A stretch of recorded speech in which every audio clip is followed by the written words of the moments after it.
The purpose of translation is to find the truth that the problem is a lie about. See, the thing is, you cannot have a lie about nothing.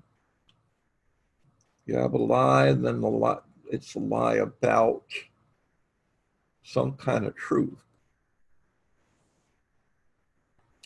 So this is a powerful idea. The purpose of translation is to find the truth that the problem is a lie about. Hold on.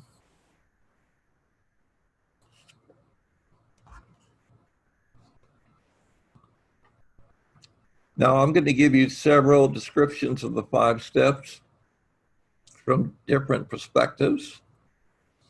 So here's the first. You have the truth, you have the problem. Then you have the truth that the problem is a lie about. All right, 4th and 5th steps are stages of summary. I'll go into it later. Right now, we're zeroing in on the 3rd step activity here, the truth. In the 3rd step, you find the truth that the problem is a lie about. Now we'll follow through here. The truth that the problem is a lie about. Here's some examples.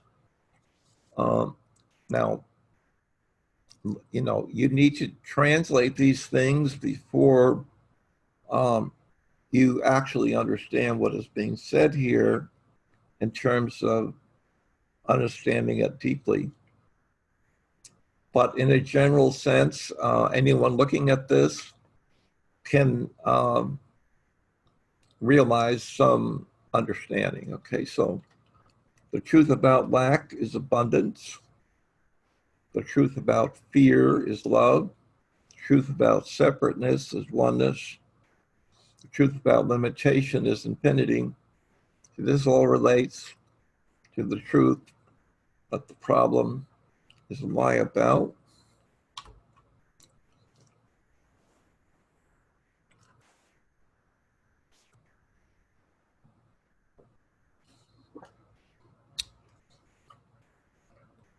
I'm giving people a moment to get familiar with this.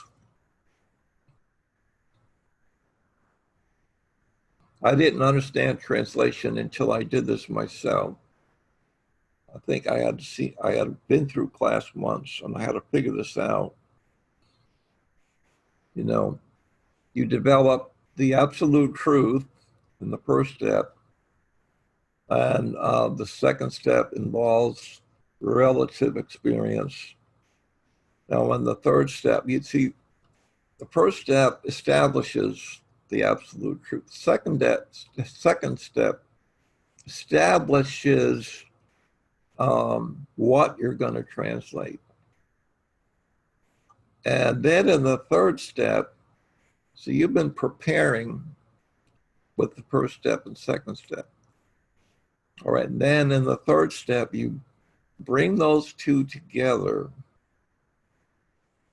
And the way I say it here, you pit the absolute against the relative with syllogistic reasoning. That's why it's called an argument. And the absolute will always win over the relative. That's what makes translation possible. 4th and 5th step, summaries. The 1st summary, collect the conclusions of the 3rd step. 2nd summary, condense it into one short sentence. Let me go through it once more.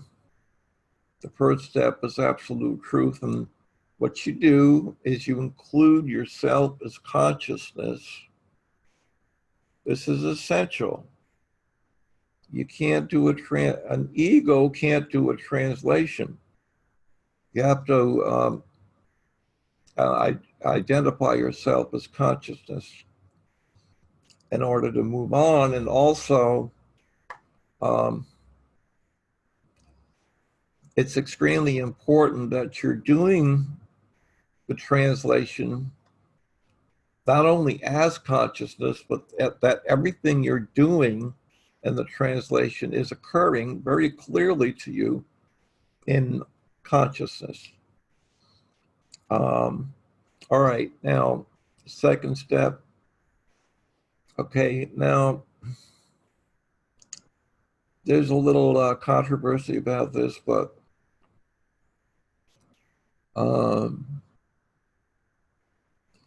well, I think, regardless of how you approach the second step, many people just state what the problem is and then they bring that into the third step. And that's fine. But a simpler way of doing it is to start off by just stating what the issue is, what the problem is. And then you settle on one topic. You ask yourself, well, what is all this about anyway? And then you list your beliefs about that topic. And when you do that, the list of beliefs will cover everything that you mentioned in your direct statement of the problem. Hold on a second.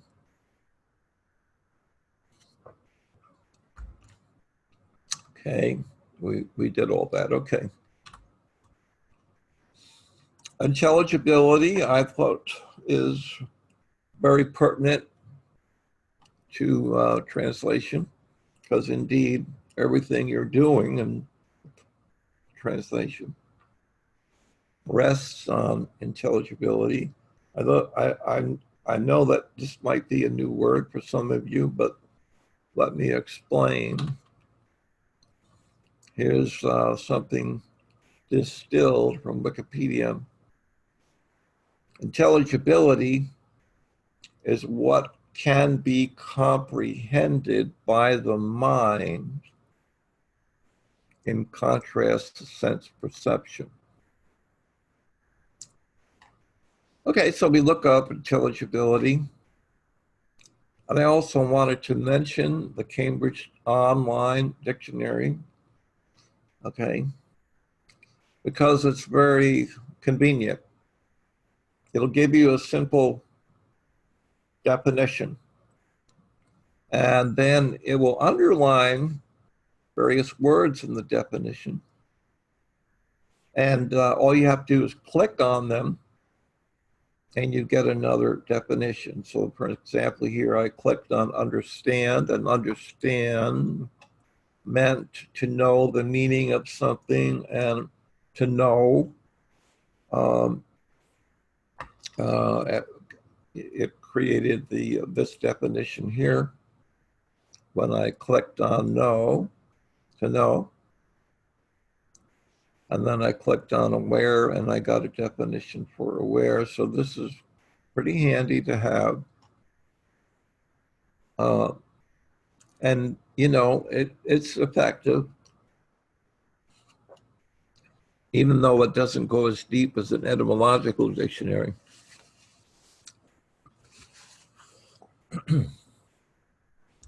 All right. So here we go. Now, in reference to intelligibility, this guy here, who lived in the 1700s, I mean, he nailed it right on the head. The true knowledge or science, which exists nowhere but in consciousness, has no other entity at all besides intelligibility, and therefore, whatsoever is clearly intelligible is absolutely true. Well, for this guy to nail it like that in the 1700s is pretty amazing. Okay, to give a really clear idea of what intelligible means and unintelligible, our favorite illustration here, 2 + 2 = 4, is intelligible, of course, and 2 + 2 = 5 is unintelligible. It is not true. And so it's not so, but it's not entirely untrue. See, this is the thing. This 2 plus 2 equals 5 is a lie about 2 plus 2 equals 4. You can't say, oh my, 2 plus 2 equals 5 is wrong, so I'm never going to have anything to do with 2 plus 2 anymore, because it's part of that thing that's not true. Of course, that's ridiculous. The other thing about this statement, which is true for most mathematical propositions, is that it's absolutely exact. You know, I mean, 2 plus 2 equals 4 is true at all times, at all places, under all circumstances. But it's exactly precise, okay? You can't say 2 plus 2 equals 3.99999. That's not, that won't work. That's not intelligible. Now, don't worry about this. First of all, you know, you don't have to understand these mathematical formulas. The only math you need to know is 2 plus 2 equals 4.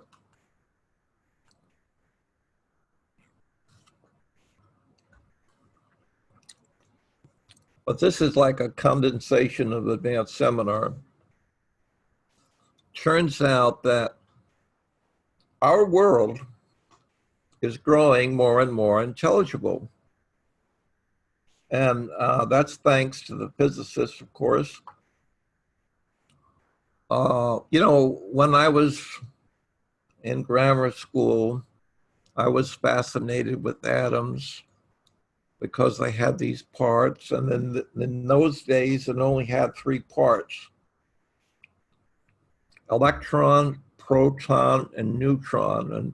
And the electron, you know, spun around the nucleus.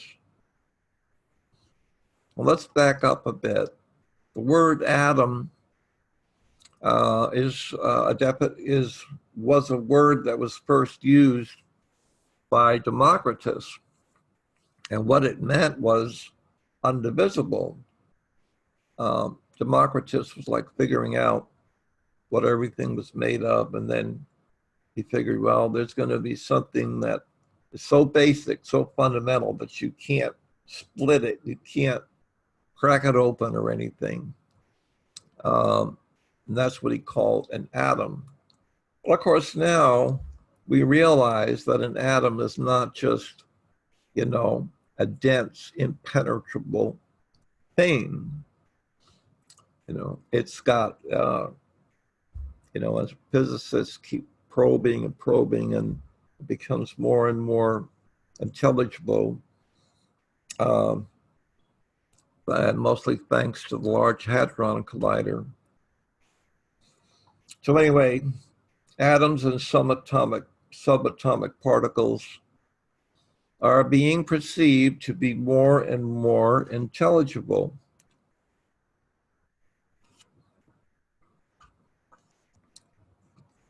First of all, they figured out that there's all these other things involved in an atom. Some of them are the very structure of an atom, and then there's some other things, particularly the photon. So they've been able to realize this much more about what's going on in the atom than Isaac Newton thought. Okay. So what do I mean when I say these things are intelligible? Well, they've been able to figure out their process, their activity, their function, what they do. Now, the intelligibility of subatomic particles, these guys here, are expressed by the intelligibility of mathematics. Why? Because mathematics is very precise. You know, they smash these things together in the Hadron Collider, sort of like smashing TVs together to figure out what they're made of. But they did figure out a lot about how these things behave, you know, and then they figured out a mathematical equation that describes what each particle is like. And, you know, I only gave you three because I'm sure you didn't want one for each one of these guys, but that's what this is. This is very intelligible, okay? So what's happening? Whereas at first we thought we had physical objects, more and more we're coming to realize that the only thing that's there is intelligibility itself, sort of vortex of thought, vortex of intelligibility, you know. See, we used to think that the characteristics of a particle belonged to the particle, so that there was a thing there, like for instance, a proton. There's a thing called a proton and it has these characteristics. That's what we used to think. But now we know there's no thing that has the characteristics. All there is an occasion of characteristics, and it arises mutually with its environment. The physicality of the reality of, not reality ultimately, but the physicality of the world, what the world is made of, is gradually receding into consciousness. And even Erwin Schrödinger, you know, famous for the Schrödinger's cat, he once said pretty much directly that all of this is just occurring in consciousness. Okay. The basic syllogism is effective only to the extent that its intelligibility is perceived.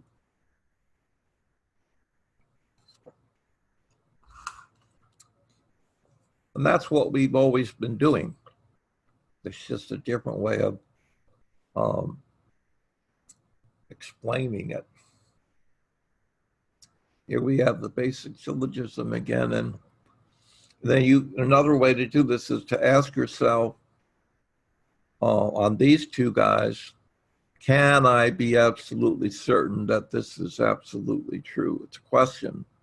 You ask the question and you remain open to an answer. Okay. Now we're going to investigate absolute certainty. I mean, we can be absolutely certain of the major and minor premise of the basic syllogism. And that absolute certainty is the lifeblood of translation. Maximum recognition of intelligibility creates absolute certainty. So what's the big deal about that? All right. So here we're going to sort of have an arm wrestling or an argument or confrontation between the absolute certainty about the first step and the second step, where often you're almost absolutely certain, you know. Now, in some cases, that's not the case. You know, you have a statement, it's about what you believe, yet you don't think that you're absolutely certain about it. So it's an easy translation. However, there are many things in our experience of the world that we're almost absolutely certain about. For example, if you break a leg, you're pretty certain the leg is broken. And for that matter, just your body. For most of us, we're absolutely certain we have a body and it has all the accoutrements. Body has wet eyes that swivel to see things. You know, it has hair that grows on its own like grass. You know, we have this nose and mouth and teeth and on it goes, you know, the liver and pancreas, and it goes on and on. It's like, we know that. Even if you don't know biology, this body, you're going around in it all the time. So unless you've translated your body, for most people, they're almost absolutely certain about it, that it exists. Okay. Never mind, maybe not a body, whatever it is, whether you're absolutely certain about it or you're almost absolutely certain about it or whatever. The fact is, you can never be absolutely certain. You can only be almost absolutely certain. I would spend like a whole hour on this when I would teach a class. But here's what happens in the third step. You use what you arrived at in the first step, and if you maintain the chain of certainty through the syllogisms that expand the characteristics of the first step, you're absolutely certain about it, okay? Then the second step, you have whatever, and you're almost absolutely certain of it. And the third step, you bring those two and have them duke it out, okay? You duke it out syllogistically. It's called an argument.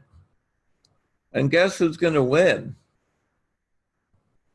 No, almost it's not going to win. You know, if you pursue the third step relentlessly until this guy melts, okay, because this guy's the one that's going to win. Okay. All right, now we get right into the steps. First step, include yourself as consciousness, expand the attributes, and we're going to do that very precisely. Hold on.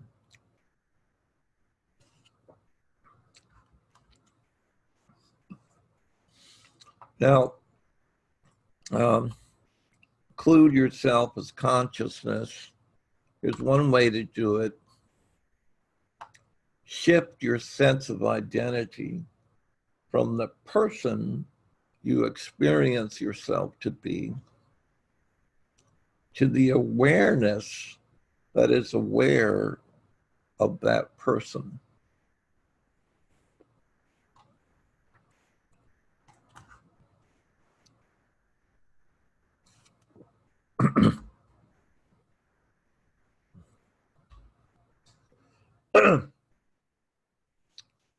And also, you can syllogistically include yourself as consciousness. For example, since truth is all there is and consciousness is, you know consciousness is because, for heaven's sake, you're conscious of doing this translation.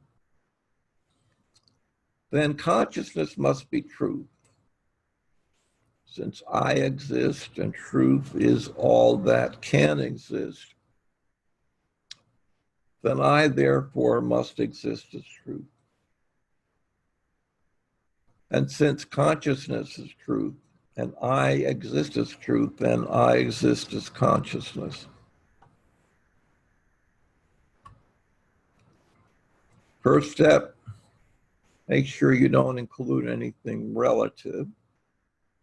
That's for the second step. Make sure you only deal with the absolute.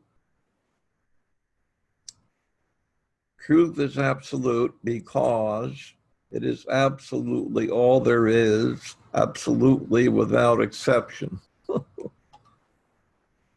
right. Then you expand the syllogistic reasoning. You expand with syllogistic reasoning and insight. Okay, so for example,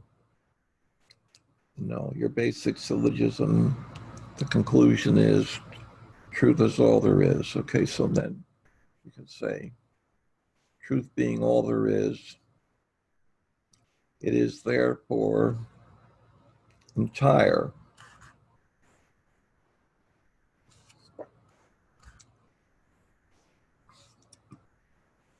Truth being entire, it is therefore whole. Now, thing is, after you do a lot of translations, you're pretty much going to know that you're going to end up with these guys here. So you might, when you say, for instance, truth being entire, it is therefore whole. What can happen is that you're coming up with the word whole from memory, and that makes it automatic, and that has no juice in it. So when you do these, I know you'd say truth being entire, it is therefore, you pause, okay, until insight arises. So that it's got juice. Truth being entire, it is therefore whole, and so on. One, perfect, absolute, infinite. Okay.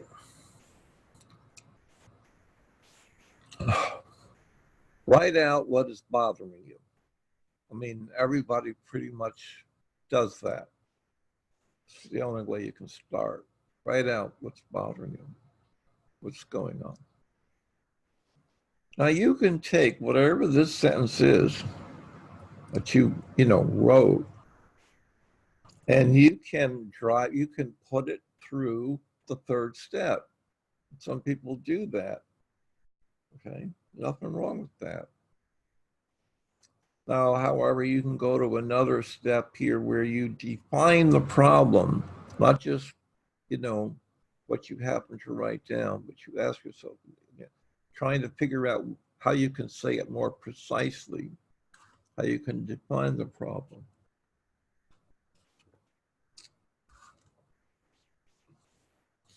And then if you want to, decide upon a one-word topic for your translation. See, anything that you arrive at here, or rather anything that you state here as being flat out what you're experiencing, everything about it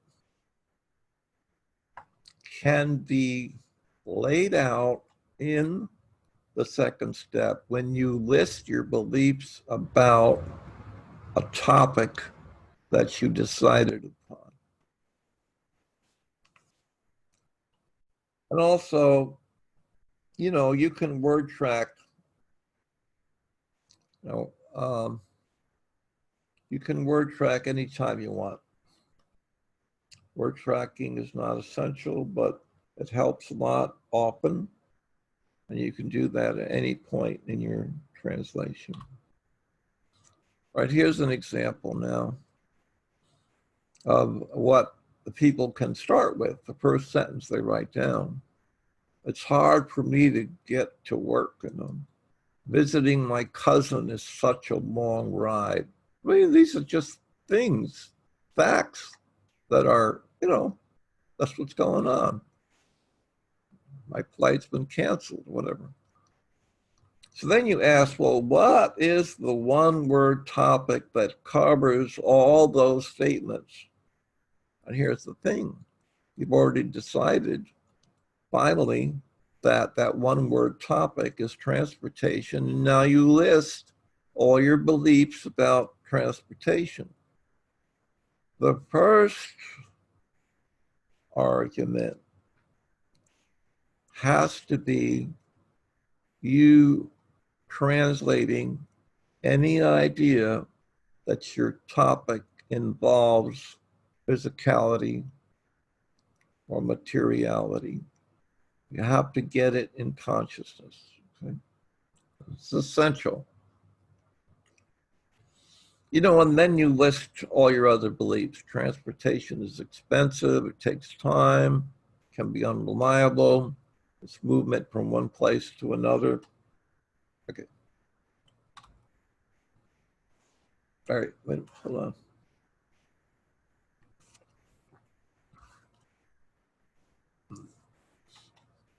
A tapestry of details can emerge if you marry your translation to dictionary research. Some even get an etymological dictionary, and we'll get to that. Here's an example of word tracking by a mentor, okay?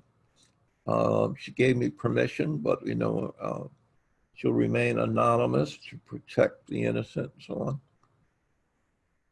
on. Okay, she says here, see, at first, my sense test, that's what I'm saying. At first, you'll have a straightforward sense testimony. And in her case, it was power, struggles, ruin, relationships. Okay. So then she word tracked power, struggle, and it led to competition ruins relationships. But she says here, it still wasn't quite right.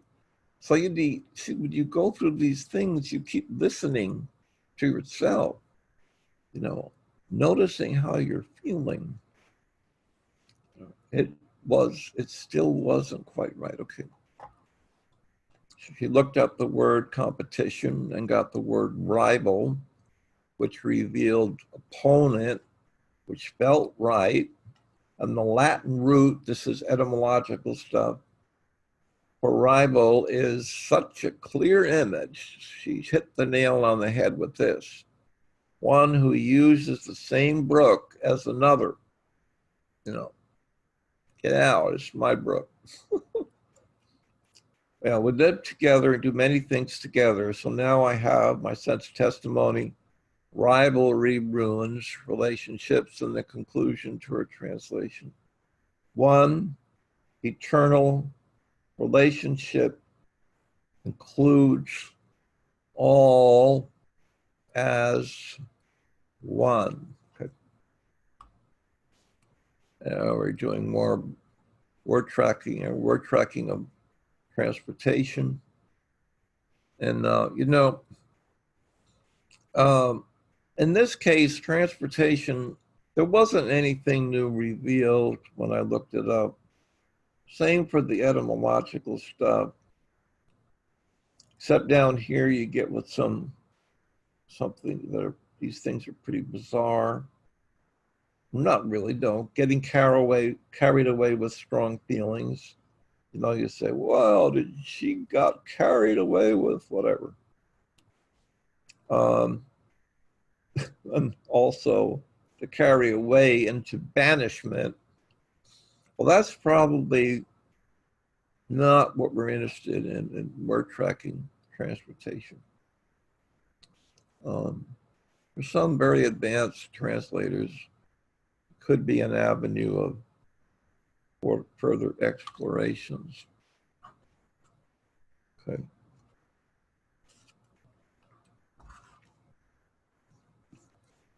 Third step, complete an argument for each belief in the sense testimony. For example, we're using, for an example, we're going to use that one called, we're using the sense testimony that says transportation takes time. And your argument may go like this. Okay, well, I have it coming up again here. Truth being all there is, if transportation has any existence whatsoever, would have to exist as truth. So all that transportation can be is truth. So the idea that transportation takes time is the same as the idea that truth takes time. But truth is immediate and instantaneous, and hence transportation as well must be immediate and instantaneous. Therefore, transportation is the immediate instantaneity of truth. Okay, now I just want to show you something here.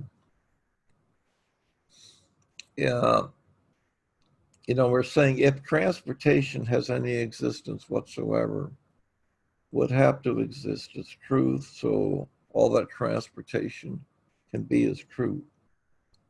Okay, now the way I would put it is this. All that transportation can be is truth. You see, now this translator didn't want to go to that immediately, but was was convinced of it by adding in this phrase, if transportation's any existence whatsoever, would have to exist as true. So see, it gets the same place. So all that transportation can be is true. All that transportation can be is true. And indeed, if truth, truth being all there is, indeed, all that transportation can possibly be is true. All right, and the rest of it is the same. And this is the same, but I'm splitting it up into clear sentences for a reason you'll soon see.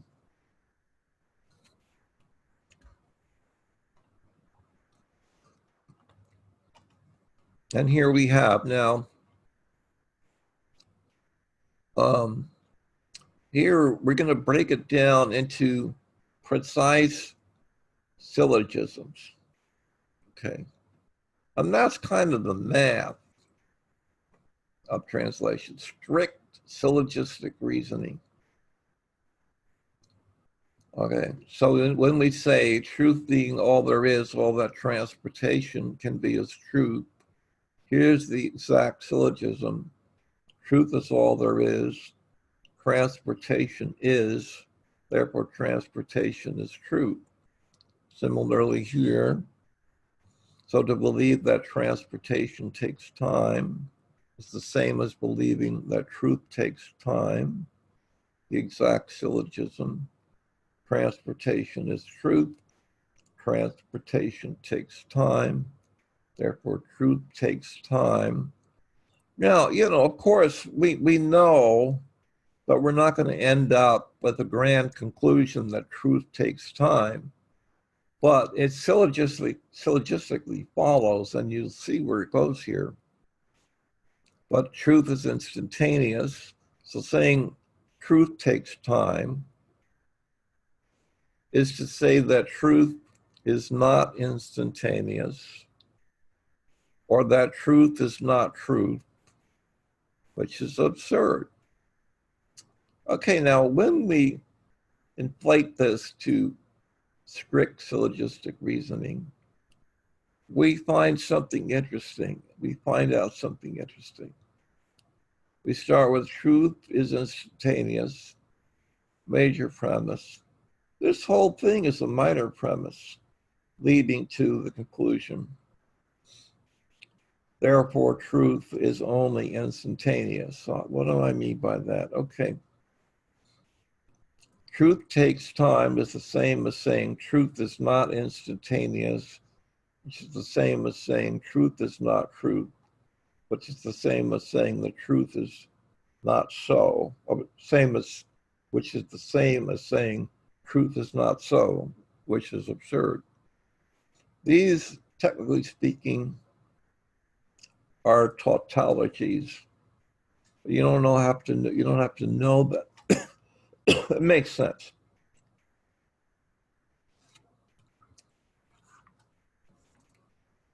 And so on. Now, this is the math, and this is the music.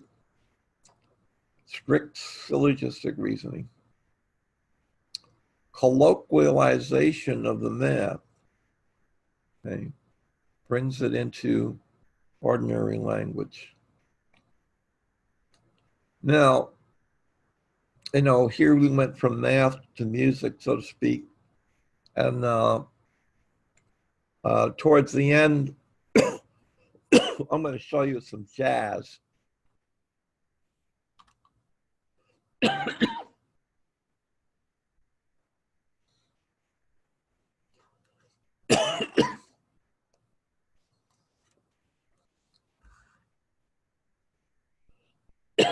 Now, in the fourth step, you just bring down the conclusions you came to in the third step so that you can see them better. And then you try to move toward a very simple summary of the whole thing. And you may have to construct some sentences along the way. Sorry about that.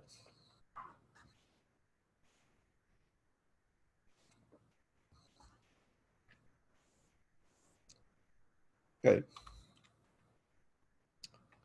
Well, I thought here we might need to review this, but if you want to, you can just rewind the video. I don't think anybody really needs to go through this again. Here's a few ways to define the steps in translation that are a little bit different. Beliefs, second step, beliefs about the topic of translation. What is true and false about the topic? Oops. And we have relative experience. And you see, what is true and false about the topic? Well, how do you do that? You confront the relative with the absolute and arrive at a conclusion. Now, tell you what, I'm going to save you the trouble of lumbering through all this. I mean, look, this is an illustration of how deciding on a topic of the translation can be helpful. Here a person starts with, I have health problems. Okay, you can do it, no problem. Some people really want to do it that way. And for them, it no doubt works the best for them. Now, if you do the topic thing, then the way that you would word this would be health. See, health would be the topic. And in this case, you'd say health can be problematic. This is just regular translation stuff. All right, doing the translation itself is like polishing tiles. I mean, you work. And after you've completed your translation, you hang like a wind chime. Just hang there, no effort. Let the wind go through you. You're receptive to intuition. Like intuition is like the wind that blows through wind chime. Because very often, the mutation, I can't get into describing this now. It's sort of like how translation has caused a mutation in your world. Anyway, the mutation of the translation very often comes through an intuitive hunch. And you have to follow through with the hunch in order to get the beneficial result. But sometimes the former passes away. I love this. The former passes away and is never again brought to mind. There's two ways you can take the word former, either as the previous passes away, or the former in the sense of what is forming your experience passes away and is never again brought to mind. You may not even remember that you did a translation. It's just done, and it's very natural. It's so natural you don't even notice it. Be alert to intuition. It's just as important as doing a translation. When it's time, relaxed and receptive. The translation itself is like a masculine activity. I mean, because you're assertive, you're doing something. Whereas receiving intuition is more like feminine receptivity. I don't know.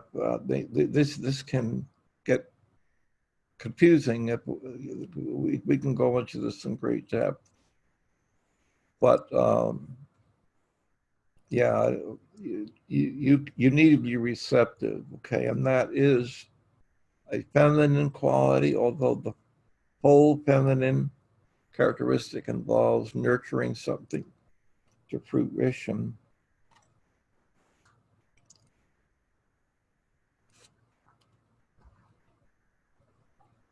And it can come when you least expect it. Yep. All right. So now a quick review. Decide on a one-word topic if you want to.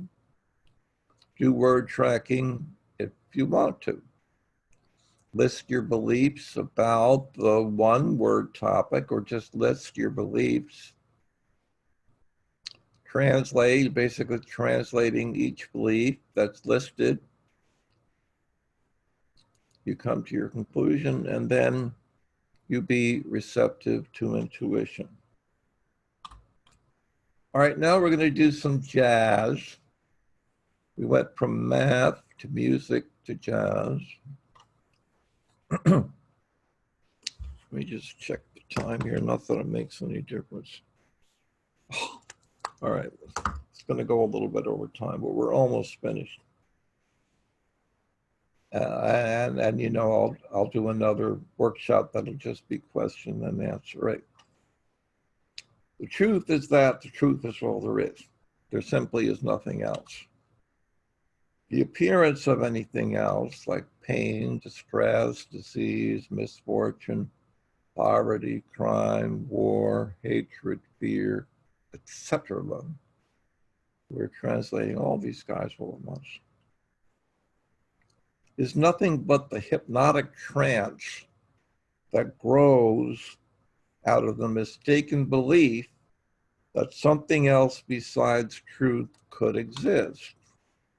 Miracles occur by deliberately knowing the truth right in the midst of the trance caused by the beliefs of something other than truth. In other words, look, we're living in the world of illusion. It's made of consciousness. It's just like a dream at night. And we're hypnotized to see it the way we're seeing it. And that's why we see it the way it is, but it's not it's not reality. You have to pierce through or awaken from the trance. Okay.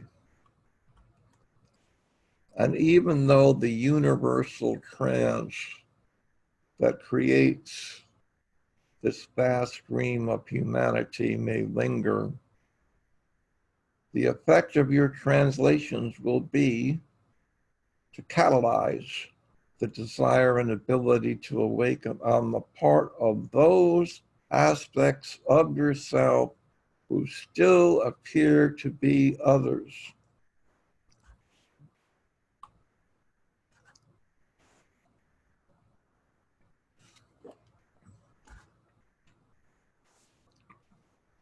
You will be an effective agent in the symphonic rising crescendo of the Great Awakening, wherein all of humanity and all consciousness everywhere will let go of all illusions and realize and experience all the universe as one infinite consciousness.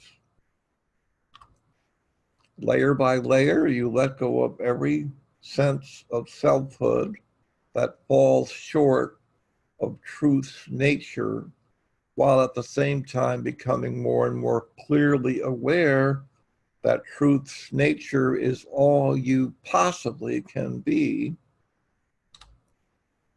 Evermore do you more clearly realize that this one truth that can be the only reality anywhere, this one truth that is entire, total, complete, and perfect, is the I of you before your erroneous beliefs distract you from the truth.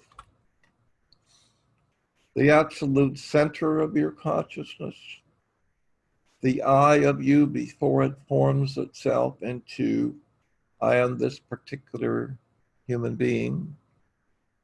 The pure I has awareness itself rather than any form, concept, or perception that awareness may at any time be aware of. That absolutely pure center of your consciousness is nothing less than truth, appearing to be much less than that only to the extent that you insist that I am limited, human, isolated, vulnerable, etc. Okay.